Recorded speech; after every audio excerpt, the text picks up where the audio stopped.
What is the safety briefing? I'll let Mike. Okay, well, the safety briefing, that is mandatory for all guests, which means you have to go to it. Now, the safety briefing is done in various locations throughout the ship. When you have your sail and sign card, on the bottom left corner, it'll say muster station, and it'll give you a letter, either A, B, C, D, or E, or F, however many there are.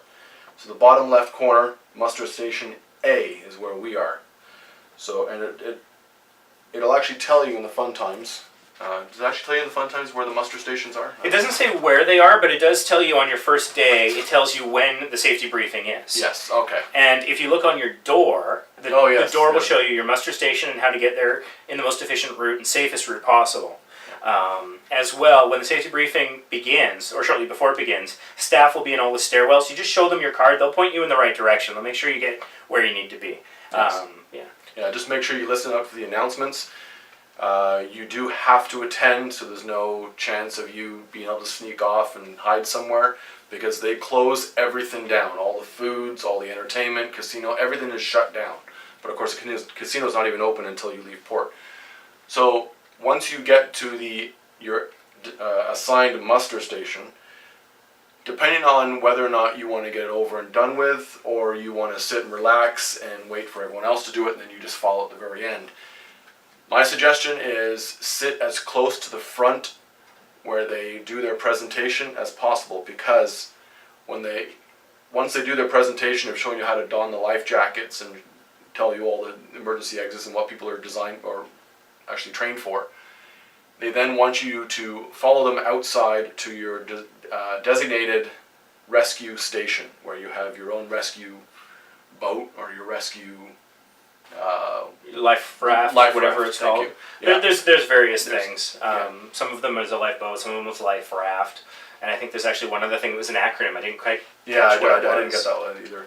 But the bigger lifeboat. Yeah. So when you're in your muster station, they'll start calling the back of the room first. So then if you're at the front, you get to sit there longer in the air conditioning room and relax while everyone else saunters out. You then get out onto your designated muster station, and you wait for everyone to group together, and they give you a little tidbit of information about the life jackets, life raft, whatever, and then you wait for the announcement for the captain or the cruise director to clear for you to start your fun. But you have to know that when you do go, you have to wait for everybody on the entire ship to get to their designated muster station. So once you get there, you now have to wait for everyone else, and all the A, B, C, D, and E, F, they all have to get there as well. So it's a good half an hour. I'd say a good half an hour, 40 minutes of dealing with this. But after that, it's fun times. It's non-stop fun. Yeah, it's the longest half hour you're going to spend on the ship. Yeah. And so the thing is that don't go early, because that just prolongs the experience of no joy. What I would say is wait until they actually specifically ask guests to start going, because they're gonna announce it a few times. They're gonna say we're gonna be doing the safety briefing. It's gonna be starting soon. It's know your muster station. There's gonna be an announcement for staff to get in position. Then the senior staff check on the junior staff and all this stuff. So when you hear these announcements, you might have a little anxiety, thinking, "Oh, I gotta get there. I gotta get there." Know where you're headed. Know where your muster station is before that. But wait until they specifically ask for the guests to go, because otherwise you're going to be waiting there twice as long, and it's just going to be seeming more tedious. And but the thing is they do a count of every single person on the ship. So if they don't reach the number that they need to, they keep you waiting until they track down those last people. So if you are hiding under a bed somewhere, screw you, because you're wasting everybody else's time. Yeah. So don't do that. Yeah. And they will find you, and then consequences. you will walk into a room where 1,000 people are now staring at you, giving you that evil glare. Now, there's what I call the safety briefing lottery. because depending on where your cabin is, will dictate what your muster station is. And there's good muster stations and bad muster stations. A good muster station, when you win the muster station lottery, is if you're in a restaurant or a lounge, a theater, somewhere like that, because you get to sit down, which is fantastic. Air conditioning, relaxed. Oh, you might have a little view depending on the room, and you know, sometimes you'll get somebody running the safety briefing who's got a sense of humor. They've almost put on a little show, and they make some jokes while you're waiting, not during it because it's scripted.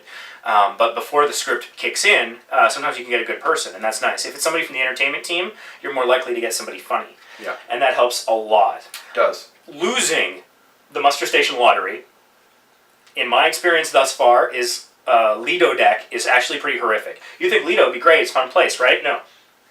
If you're there's nothing like standing in the sun, in the heat, staring at a pool that you can't go into, waiting for something to happen when nothing's happening, surrounded by other people, and the smells of food and drinks that you can't have right now. Yes. It's torture. The one that's worse, or about the same, is sometimes the first muster station is actually out on the deck. I forget which one, I think it was the Triumph that Sam and I were on, and we were basically like some obscure deck, a tiny little bit of a view, but not much because the lifeboats and everything is in front of you. And there was some exhaust smell, a vent or something that was horrific. And it was bloody hot and it was uncomfortable, and we're all standing there cramped for, felt like forever. So, anyways, you can't avoid it, you gotta do it. If anyone has an idea on how to make a safety briefing fun without breaking the rules, we would love to hear from you. Yes. Because you're not allowed to use your cell phone, you're not supposed to talk for most of it, you really just have to stand there and shut up and listen, and we understand it's important, it's necessary, you gotta do it, but if there's some way we can think of to make it more fun, I don't know, count the number of times they use the letter A or something, I have no idea, I don't know, Count sheep or dolphins. You know, do some gut and butt clenching exercises or something, I don't know, but if you got an idea that can make it more bearable, more fun, more interesting, that doesn't break the rules or disturb the other people, please let us know. Email us, team@vacationimpossible.ca, or if you're watching this on YouTube, comment below the video, or a video reply. We would love to hear your suggestions for that, but oh god, the safety briefing. And if you're looking to enter a wall staring competition, this would be a great time to practice, because that's what you'll be doing in the safety briefing before they start their scripted safety briefing. There you go, Ryan Lamb from Game Over Video Games in Bellevue. You like staring at walls? Staring. Go on a cruise ship, man. You'll have a blast. Yes. Yes. We saw that video. You will become the wall staring champion. Unopposed, I would imagine. Unopposed, yeah.